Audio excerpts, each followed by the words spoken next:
दोस्तों ये जो आप मार्किंग देख रहे हो, आप आज हम इसके बारे में बताएंगे क्यों ज़रूरी है और क्यों लोग करते हैं ये। ठीक है, बहुत लोग समझते हो ये सब बकवास है। ठीक है, इसका कोई यूज़ नहीं है। इसका बहुत बड़ा यूज़ है दोस्तों, बेनिफिट रहता है हमारे टाइम को मेंटेन करने में, रिकॉर्ड को मेंटेन करने में।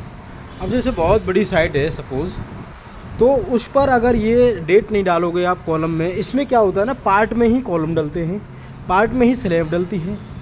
तो इसमें जैसे कि आपको क्यूरिंग करनी है, ठीक है, और इसकी जो स्ट्रेंथ है वो भी आप चेक कर सकते हो कि भाई ये कितने दिन पुराना कॉलम हो गया है, ताकि हम इस पर लोड दे सकें, या इसमें स्ट्रेंथ गेन कर चुका होगा, या इस पोर्शन में ये किस डेट के कास्टेड है। ठीक है, तो इसीलिए कॉलम पर डेट डालनी चाहिए। कॉलम हो या आरसीसी स्लैब हो या ब्रिकवर्क हो या प्लास्टर हो, सभी पर डेट डालनी चाहिए, सो दैट कि हम इसकी क्यूरिंग प्रॉपर कर सकें।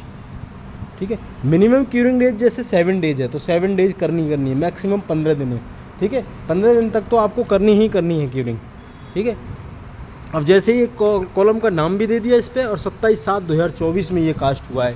ठीक है, तो इस तरह से देंगे तो इसमें आप जैसे कॉन्ट्रैक्टर को ना बार बार नहीं कहोगे।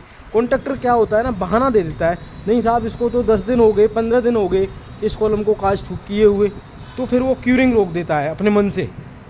जब इस पे आप अपने सामने मार्किंग लगवा दोगे तो फिर वो उसके पास बहाना नहीं होगा कि भाई ये इसको इतने दिन हो गए इसलिए हम क्यूरिंग नहीं कर रहे हैं। ठीक है, आप तुरंत उसको बोल दोगे कि देखो अभी इसका इतना टाइम हुआ, क्यूरिंग करें। मेन पर्पज़ होता है, मेन जो पार्ट होता है स्ट्रक्चर का, ये फ्रेम स्ट्रक्चर का, आरसीसी स्ट्रक्चर का दोस्तों, क्यूरिंग बहुत बड़ा पार्ट होता है स्ट्रेंथ गेन करने में। अब घर बना रहे हो आप, क्यूरिंग प्रॉपर कर नहीं रहे हो, तो वो जो कंक्रीट है वो हाइड्रेट नहीं कर पाएगी, वो प्रॉपर अच्छे से उसमें जो टेम्परेचर से जो हाइड्रेट होता है कंक्रीट, जो स्ट्रेंथ गेन करती है वो नहीं हो पाएगा। तो इसीलिए प्रॉपर जो स्ट्रेंथ है वो गेन नहीं करेगा, तो आपका स्ट्रक्चर में वो पावर नहीं आएगी, वो स्ट्रेंथ नहीं आएगी।